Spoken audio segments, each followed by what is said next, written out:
नमस्कार सांग मैंने आपण मानक मोर आस गीता पढ़ा यूट्यूब चैनल को बहुत बहुत स्वागत। तेणु चलतु आज आंभ मैंने श्रीमद् भगवद गीतार अध्याय 1 श्लोक 3 आरंभ करवा एवं आम श्लोक 3 आरंभ करने आगु प्रथमे भगवान श्रीकृष्ण को मन पकाइबा एवं तांकर मुख्य मंत्रटी आम 3 थर जप करवा स्मरण करवा मुंडिया मारिबा एवं तापर जाइकी आम श्लोक 3 आरंभ करवा। तेणु चलतु आम प्रथमे 3 थर मंत्र पढ़ा। हरे कृष्ण कृष्ण कृष्ण हरे हरे हरे राम राम राम हरे हरे हरे कृष्ण कृष्ण कृष्ण हरे हरे हरे राम राम राम हरे हरे हरे कृष्ण कृष्ण कृष्ण हरे हरे हरे राम राम राम हरे हरे। तेबे चलतु आम्भे माने एबे श्लोक 3 पाठ करवा। एबे तार संस्कृत अनुवादटी मु आपण मानकु पढ़ी सुनाइबी। पश्वतं पाण्डुपुत्राणामाचार्य महतिं च मूं बुढ्यं द्रौपदपुत्रेण तव शिष्येण धीमता। एबे मु आपण मानकु तार ओडिया अनुवादटी पढ़ी करी सुनाइबी। हे आचार्य पांडुपुत्र मानकर ए विराट सैन्य बाहिनी को देखंतु। एहा आपणकर अति बुद्धिमान शिष्य द्रुपदपुत्र दृष्टद्युम्नଙ୍କ द्वारा बुहाकार रे सज्जित हुई। तेबे चलंतु आपण मानंकु मु एबे एही श्लोकटीर सहज अर्थटी बुझाइबी। दुर्योधन जे थिले सी थिले जणे राजनीतिज्ञ एवं कूटनीतिज्ञ। सी एही श्लोकटीरे तांकर गुरुंकर भूल को दर्शाइबा को चेष्टा करिसंती। कारण महाभारत युद्ध जेतेबेले आरंभ होइथिला सेही युद्धर आरंभ हेबार किछि समय आगरु गुरु द्रोणाचार्य एवं राजा द्रुपदଙ୍କ मध्यरे किछि कलह सृष्टि होइथिला। सेटा किछि राजनीतिक कलह थिला। राजा द्रुपद हेउछंती अर्जुनଙ୍କ स्त्री द्रौपदींकर पिता। तेणु जेतेबेले राजा द्रुपद एवं द्रोणाचार्यଙ୍କ मध्यरे कलह सृष्टि होइथिला सेतेबेले राजा द्रुपद एक यज्ञानुष्ठानर आयोजन करथिले। सेही यज्ञानुष्ठानर सहायतारे तांको एक वर प्राप्ति होइथिला एवं सेही वर माध्यमरे से एहा वरटी प्राप्त करथिले जे तांको एक एभली पुत्र तांको द्वारा जन्म हबो जे कि द्रोणाचार्यଙ୍କୁ वध करिवारे सक्षम थिबो।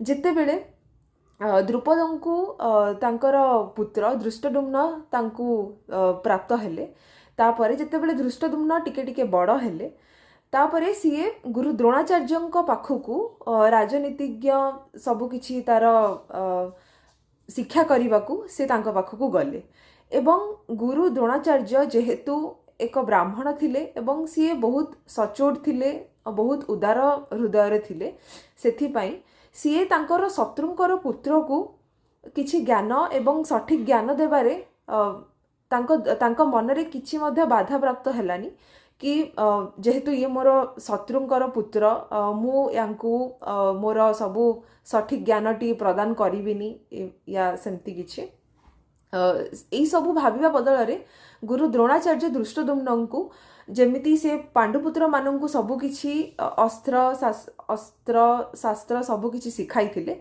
सेही हिसाब रे से दृष्टद्युम्नଙ୍କୁ मध्य सबु किछि सठिक भाबरे सिखाई थिले एवं दृष्टद्युम्न मध्य सबु किछि शिक्षा को भल से ग्रहण करिथिले।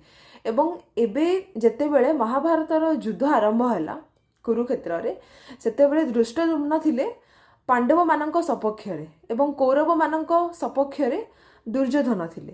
तेणु दुर्योधन बहुत भयभीत हो जाइथिले जेहेतु दृष्टद्युम्न जणे बहुत बुद्धिमान शिष्य थिले तांकर गुरुंकर एवं सी तांकर अपोजिशन रे अछंती माने कि सी तांकर पांडव मानकर सपक्ष रे अछंती। तेणु दुर्योधन एटा तांकर गुरु को बुझाइबा को चेष्टा करथिले जे आपण पास्ट रे जेमिति दृष्टद्युम्न को आपणकर शत्रुपक्ष कथा किछि मध्य न भाबी करी तांको सबु किछि शिक्षा प्रदान करिथिले ठीक सेही परी एबे आपण अर्जुनଙ୍କ प्रति एते सहनशीलता प्रदान न करी तांको प्रति सठिक भावरे षडयंत्र करिवे एवं सठिक भावरे तांको पक्षरे युद्धटी लड़िबे अन्यथा आमे माने एई युद्धरे पराजित हेबा। तेणु एही वीडियो रे आपण मानकु मु एतिकी कथा कहिबाकू चाहूची गोटे मनीष जदि असत उपाय थिबो तेबे तांको आगरे गोटे पिंपुड़ी मध्य जदि सत् उपाय उपरକୁ उठिबाकू चेष्टा करिवो तेबे से ताकू मध्य देखि भयभीत होई जिवे। आउ एठी तो आम श्लोक रे मनीष जो असत मनीष जगार अछंती दुर्योधन एवं तांकर विपक्षर अछंती अर्जुन एवं दृष्टद्युम्न। तेणु सेथिरे तो दुर्योधनंकर पराजित हेबाटी निश्चित भाव थिला। तेबे एतिकी कही मु आजिर श्लोक 3 वीडियो को समाप्ति करूअछि। आशा करुछि आपण माननकु मोर वीडियो गुड़िक पसंद आसुथुबो एवं आपण माने जदि मो सहित जड़ित हेबाकू चाहुचंती तेबे निहाती भाबरे मोर चैनल को सब्सक्राइब करंतु, मोर वीडियो को लाइक करंतु एवं शेयर करंतु एवं आपण माननकु मोर वीडियोटी केमिति लागुछि दया करी आपण माने कमेंट सेक्शन ने जणांतु। आपण माननकु मो वीडियो सहित जड़ित हेकि रहिबा पई बहुत बहुत धन्यवाद। जय जगन्नाथ।